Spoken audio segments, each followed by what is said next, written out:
How can riders like Jett Lawrence supposedly be earning $1 million plus a year, yet there's other riders that are potentially faster than him or have more ability than him that aren't able to earn anywhere near as much?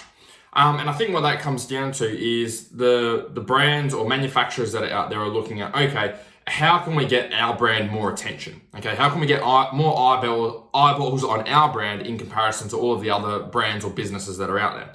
And I think it comes down to three things. I think it comes down to the results of the rider.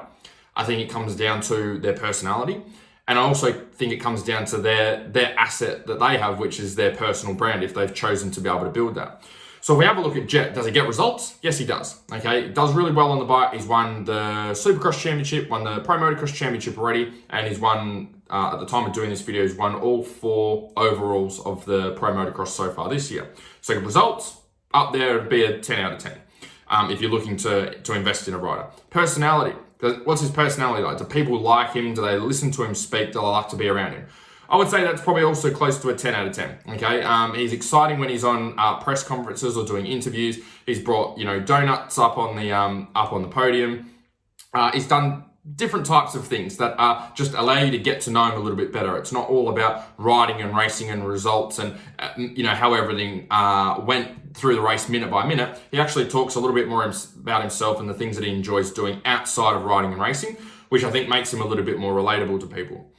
Third thing is the personal brand. And I think him and Hunter have done a really good job with this, probably through the help of Red Bull as well. But I think for the motocross this year, they've done like the special sections, the Lawrence Brothers sections that they've had where they can mingle with fans a little bit more and, get up close and personal with the fans, and the fans can get up close and personal with the riders.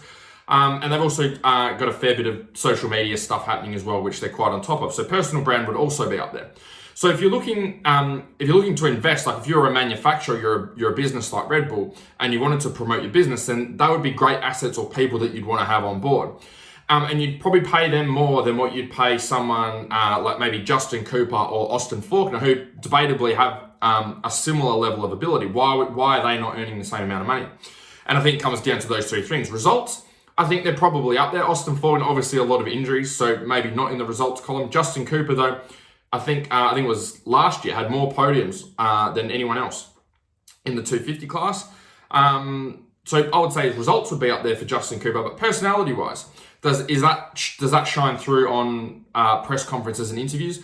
I would say in comparison to Jett, probably not as much. Okay, it's very much just talking about the riding, talking about the racing, not letting too much of his personality shine through from the media side of things. And then the third thing, personal brand. Personally, I haven't seen too much I've seen a heap of stuff on Hunter Lawrence and Jett Lawrence, all different types of content from different manufacturers, and they put a lot of effort into building their personal brand. But for Justin Cooper, I haven't seen anything. And I don't know if that's just I haven't seen it, or that it's actually not out there to be able to see in the first place. So if you look at those 3 for Justin Cooper, he's probably hitting 1 with the results, but with the personality and the personal brand side, he doesn't have too much of an asset there that's going to be good for a company to invest in him. So I think that is why riders like Jett and Hunter are able to get a little bit more. I think another great example, which is a bit of a tangent for this video, is like if we look at the Supercross, we look at Logan Carnow, who was getting different sponsors every week to sponsor him, and some of them were girls that had OnlyFans pages, and he was getting some interesting photos together and promoting on his social media. Some of the main events, he wasn't even making it into the main events, but I know who he is. All of the other riders that didn't make it into the main event, I probably don't even know their names. But for him, I know his name and I remember his name and I follow him on social media. He might not get the results. He probably doesn't hit that bucket as well as, say, Jett and Hunter, and it's probably not earning the same amount of money. But in terms of personality and personal brand, he's really been able to build them up and have a big following, which is a great asset for him.